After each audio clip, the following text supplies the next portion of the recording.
পাও ধোবেন না। বিশেষ করে অনেকে আছেন এজমার রোগী, তাদের পাও ভিজাইলে অসুবিধা হয়, পায়ে পানি লাগালে তাদের সমস্যা দেখা দেয়। সমস্যা হোক বা না হোক, সর্বাবস্থায় আপনি চাইলে শীতের সময় শুধু না, অন্য সময়ও করতে পারেন। শীতের সময় বেশি দরকার, সেজন্য শীতের আমল হিসেবে বলছি। আপনি চাইলে পূর্ণাঙ্গ ওযু করলেন, কথার কথা দুপুর বেলায় বা সকাল বেলায় ওযু করলেন, হাত ধুলেন, মুখ ধুলেন, মাথা মাসে করলেন এবং পাও ধুলেন। পাও ধোয়ার পর অর্থাৎ পূর্ণাঙ্গ ওযু করার পর ওযু অবস্থায় যদি আপনি মোজা পরেন এবং মোজাটা যদি চামড়ার হয়, চামড়া মোজা হলে সর্বসম্মতিক্রমে মাসা হয়ে যাবে। কাপড়ের মোজা হলে মাসা হবে কিনা ইখতিলাফ আছে। তবে আমাদের আজকাল যেসব মোজা পাওয়া যায় একেবারে পাতলা, পরলে পার ভিতরে ফাঁকা দেখা যায়, এটা পরে নরমালি হাঁটা যায় না অনেক দূর পর্যন্ত, এগুলো তো মাসা হওয়ার কোনো সুযোগ নেই।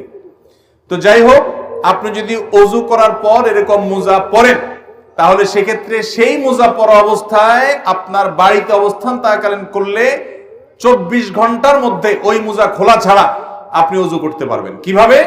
আপনি হাত ধুলেন, মুখ ধুলেন, মাথা মাসে করলেন, পা ধোয়ার সময় আসলে আপনি ভিজা হাত দিয়া পায়ের উপরে, তলায় না, উপরে এরকম করে একটা টান দিলেন ডান পায়ে, আবার আরেক হাত ভিজায়া বাম পায়ে আরেকরকম একটা টান দিলেন, বা ভিজা হাত দিয়া দোনো পাও আপনি টান দিলেন।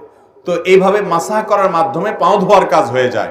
এবং এটি আহলুস সুন্নাহ জামাতের গুরুত্বপূর্ণ একটা আকীদা যে তারা আহলুস সুন্নাহ জামাতের সকলেই মাসাল হুফাইন বা মোজার উপরে মাসাহ করাকে জায়েজ মনে করে। নবী করিম সাল্লাল্লাহু আলাইহি সাল্লাম মাসাহ করেছেন, আলী রাদিয়াল্লাহু তাআলা কে নির্দেশ করেছেন, বিধায় মোজার উপরে মাসাহ করলে সওয়াব কোনো কম হবে। আমাদের সমাজে কেউ মোজার উপরে মাসাহ করলে অনেক মুরব্বীরাও বলে যে বাবা এই বয়সে তোমরা মোজা ধরছো, হ্যাঁ এখন তো সাহস করো পাও ধো। না ভাই, মোজার উপরে মাসাহ করলে সওয়াব একটুও কম হবে না। তো শীতের মৌসুম বিশেষ করে মোজার উপরে মাসাহ করার আমলটি করা যেতে পারে। অনেক মুরব্বী আছেন, অনেক অসুস্থ মানুষ আছে, এজমা রোগী আছে, কষ্ট হয়, তারপরও সে মোজার উপরে মাসাহ করে না জানার কারণে। তো ভাইরা আমার, মোজার উপরে মাসাহ করা যায় চাইলে, অন্য সময়ও করা যায়, শীতের সময় বেশি দরকার, সেজন্য এটা শীতের মাসালা হিসেবে বললাম। নাম্বার 3, একটা গুরুত্বপূর্ণ মাসআলা হলো শীত যখন তীব্র হয়, অনেক আপনার হাড় কাঁপানো শীত যখন শুরু হয়, দেখবেন যে গ্রামে শহরে, বিশেষ করে গ্রামে বেশি দেখা যায়, অনেকে চাদর মুড়ি দিয়ে নামাজ পড়েন।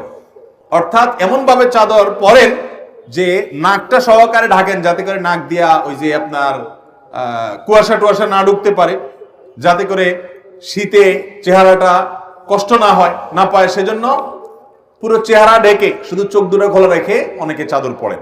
আছে না এরকম? মাথা আপনি চাদরে লাগান, কোনো অসুবিধা নেই, কিন্তু আপনি মুখ ঢাকেন তাহলে সেটা মাকরুহ হবে। নবী করিম সাল্লাল্লাহু আলাইহি সাল্লাম মুখ ঢেকে সালাত আদায় করতে, নামাজ পড়তে নিষেধ করেছেন। অতএব শীতের সময় এই মাসআলাটা না জানার কারণে আমাদের অনেক ভাইরা আছেন যে এরকম পুরাটা মুড়ি দিয়ে নামাজ পড়েন। মহিলা হোক আর পুরুষ হোক, সকলের জন্য এক মাসআলা যে শীতের সময় হোক আর গরমের সময় হোক, মুখ ঢেকে নামাজ পড়বেন না, নামাজের সময় মুখ খোলা রাখতে হবে। হ্যাঁ, কোন মহিলা এমন কোন জায়গায় যদি নামাজ পড়েন সেখানে গায়রে মাহরাম পুরুষ আসা যাওয়া করে, তাহলে পর্দার খাতিরে তিনি ঢাকতে পারেন, যদি তার অন্য কোনো জায়গায় নামাজ পড়ার সুযোগ ব্যবস্থা না থাকে। কিন্তু সাধারণ অবস্থাতে এটা করা যাবে না। এই জন্য ভাইরা আমার, শীতের সময় মাসআলাটাও মাথায় রাখতে হবে যেন মুখ ঢাকা না হয় আমাদের চাদর দিয়ে। অনেকে মাফলার দিয়েও করে, চাদর না, মাফলারে এমন ভাবে পেঁচায় শুধু চোখ দুটো বাইরে হয়ে থাকে এবং নাক মুখ সব মাফলারে পেঁচানো থাকে। এরকম করলে নামাজ হয়ে যাবে, কিন্তু ত্রুটিপূর্ণ হবে এবং মাকরুহ হবে। অনেকে শীতের সময় জ্বরের কারণে অথবা ঠান্ডা লাগছে, প্রচন্ড সর্দি হয়েছে, এই জন্য তিনি নামাজ পড়েন না। এখন কথা হলো যে আমার শীতের মৌসুমে জ্বর বা ঠান্ডা এমন ভাবে লাগছে যে আমি ওযু করতে গেলে অসুস্থ হয়ে যাব, তাহলে তার জন্য নামাজ মাফ কিনা? উত্তর হলো নামাজ মাফ না। তিনি প্রয়োজনে পানি গরম করে ওযু করবেন। পানি গরম করে ওযু করে যদি তিনি তার এই কষ্ট দূর করতে পারেন তাহলে ফাবিহা ওয়া নি'মা, ভালো। আর যদি না পারেন, গরম পানি করার মতো কোনো আয়োজন তার কাছে নাই, এবং এত ঠান্ডা পানি যেটা ব্যবহার করলে তার অঙ্গহানি হতে পারে, অঙ্গ অবশ হয়ে যেতে পারে, অসুস্থতা দীর্ঘস্থায়ী হয়ে যেতে পারে, কষ্ট অনেক বেশি হতে পারে, সীমাহীন হতে পারে, অসহনীয় পর্যায়ের কষ্ট হতে পারে, এরকম মনে হলে, সেরকম গরম ঠান্ডা আমাদের দেশে খুব বেশি পড়ে না, যদি এরকম হয় তাহলে সে ব্যক্তি তায়াম্মুম করতে পারবে।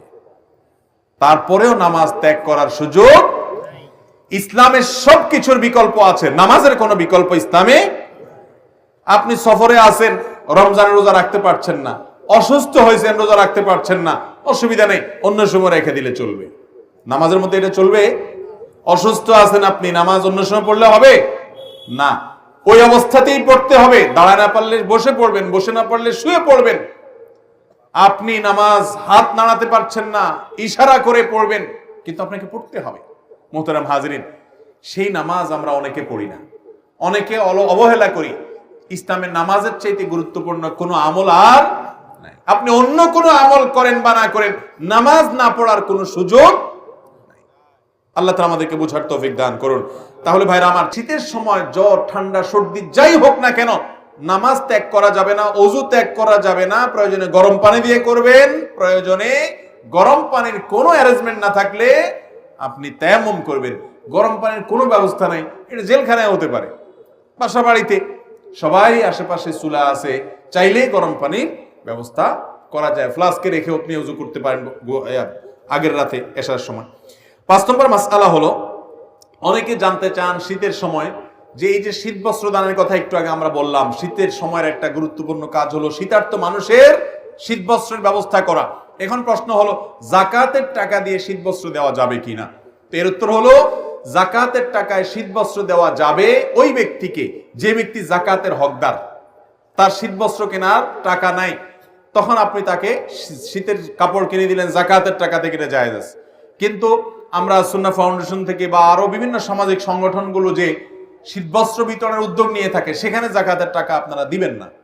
আমরাও বলি যে আমাদের এখানে কেউ যাকাতের টাকা দিবেন না, কারণ আমরা যখন বিভিন্ন এলাকাতে গরিব দুঃখীদের মধ্যে শীতের কাপড় দেই, তখন কে যাকাতের হকদার আর কে যাকাতের হকদার না, এটা এতটা বেছে বেছে দেওয়া সম্ভব হয় না। যার কারণে যাকাতের টাকা দিয়ে শীতের কাপড় দিলে আপনার জানাশোনা কোনো গরিব যিনি অবশ্যই যাকাতের হকদার, তাকে আপনি দিতে পারবেন, কোনো অসুবিধা নেই। নাম্বার 6, একটা গুরুত্বপূর্ণ মাসআলা হলো, শীতের সময় অনেকে দেখা গেল ধরুন শুধু চাদর গায়ে দিয়ে নামাজ পড়ছেন, তো চাদরের ভিতরেই হাতটা থাকে, হাত উঠানো, হাত বাঁধা, এই মুভমেন্ট করা, এই সবগুলো চাদরের ভিতরে করা, কারণ বাইরে করলে শীত লাগে। এই রোগটা আছে না নাই? এটাও হাদিসে পরিষ্কার ভাবে নিষেধ। আপনি যদি এক কাপড়ে, যে কাপড়ে নামাজ পড়েন, ধরেন আপনি চাদরে নামাজ পড়ছেন, তো আপনি হাত উঠানোর জন্য, হাত বাঁধার জন্য চাদরের বাইরে হাতটা বের করে নেবেন। আর যদি জামা গায়ে দেওয়া থাকে তাহলে তার বাইর করার কিছু নেই, হাতার ভিতরে হাত থাকাই যথেষ্ট। কিন্তু চাদরের ভিতরে যদি আপনি নামাজ পড়েন বা আপনি বড় কোনো কাপড়ে নামাজ পড়েন, তাহলে সেক্ষেত্রে শীতের জন্য ভিতরে ভিতরে আপনি সেরে ফেললেন, হাতটার বাইর করলেন না, নামাজ হয়ে যাবে, কিন্তু এটা মাকরু এবং অনুচিত কাজ। শীতের সময় এই কাজটা অনেক বেশি হয়ে থাকে, এটা লক্ষ্য রাখতে হবে। এটা 6 নম্বর মাসআলা। আল্লাহ তাআলা আমাদের সবাইকে এই শীতের মৌসুমে আল্লাহকে সন্তুষ্ট করার মতো আমলগুলো করে যাওয়ার তৌফিক দান করুন। এবং শীত উপলক্ষে যেসব মাসআলার ব্যাপারে আমাদের বিশেষ যত্ন থাকা উচিত, সতর্ক থাকা উচিত, সেগুলোর পরে আমরা যেন বিশেষভাবে সতর্ক থাকতে পারি, যত্নশীল থাকতে পারি। আল্লাহ তাআলা আমাকে, আপনাকে, আমাদের সবাইকে আমল করার তৌফিক দান করুন।